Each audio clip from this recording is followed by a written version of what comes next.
Salve, saudara-saudariku yang terkasih dalam Kristus. Ada orang yang berkata bahwa orang yang tidak takut pada apapun adalah orang yang tidak mencintai apapun. Dan jika Anda tidak mencintai apapun, kebahagiaan apa yang ada dalam hidup? Saya suka dengan kenyataan bahwa ketakutan dikaitkan dengan cinta. Kita mungkin bisa mengatakan bahwa cinta dan ketakutan tidak sepenuhnya berbeda satu sama lain. Oleh karena itu, cinta dan ketakutan bisa hidup berdampingan secara harmonis.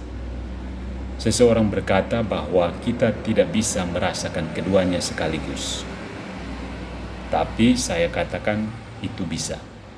Misalnya, saya takut mati hanya karena saya tidak mau meninggalkan orang-orang yang saya cintai. Saya takut untuk tidak mematuhi orang tua saya hanya karena saya mencintai mereka. Atau saya takut sakit hanya karena saya suka melayani.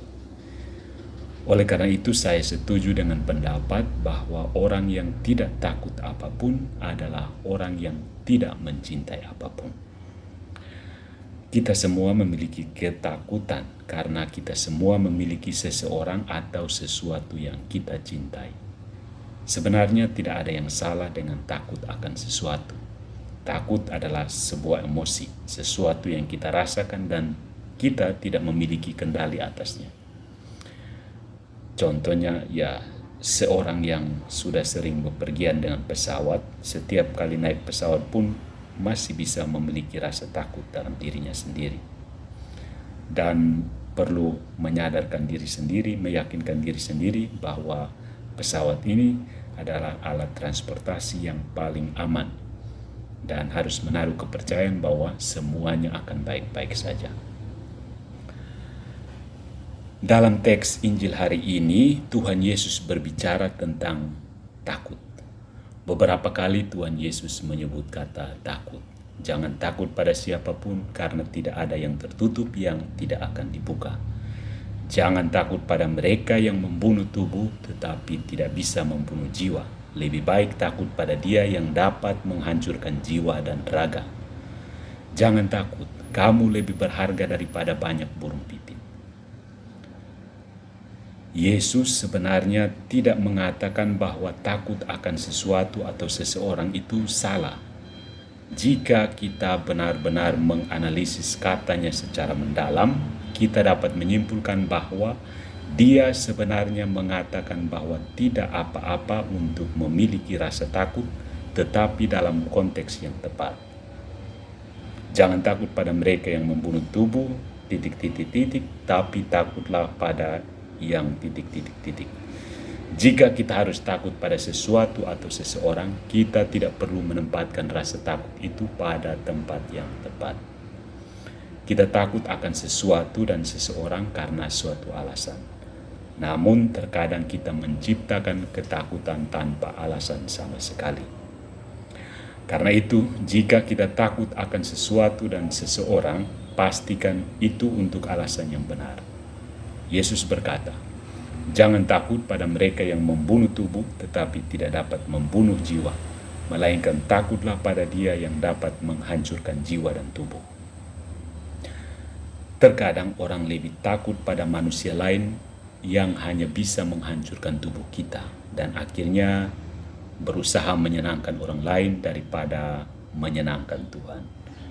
Jika kita jujur, siapa yang sebenarnya kita takuti? Apakah kita lebih takut pada orang lain atau pada Tuhan? Apa yang membuat kita menahan diri misalnya untuk membela kebenaran dan menegakkan keadilan? Seringkali orang hanya menutup mata meski di tengah ketidakadilan dan korupsi yang terjadi karena takut pada mereka yang berkuasa saat itu. Banyak orang memilih untuk diam daripada berbicara dan membela apa yang benar. Jadi Yesus mengingatkan kita untuk jangan takut pada siapapun karena tidak ada yang tertutup yang tidak akan dibuka. Tidak peduli siapa kita, kaya atau miskin, lemah atau kuat, muda atau tua, berpendidikan atau tidak, selalu ada sesuatu yang kita takuti.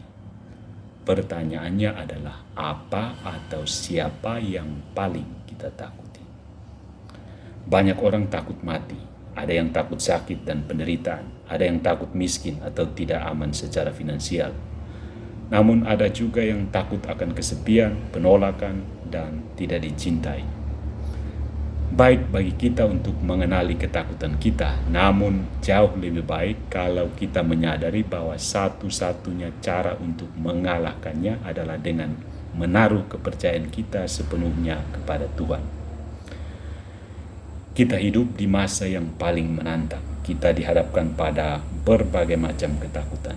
Dunia menjadi panik. Contohnya COVID-19 beberapa tahun lalu.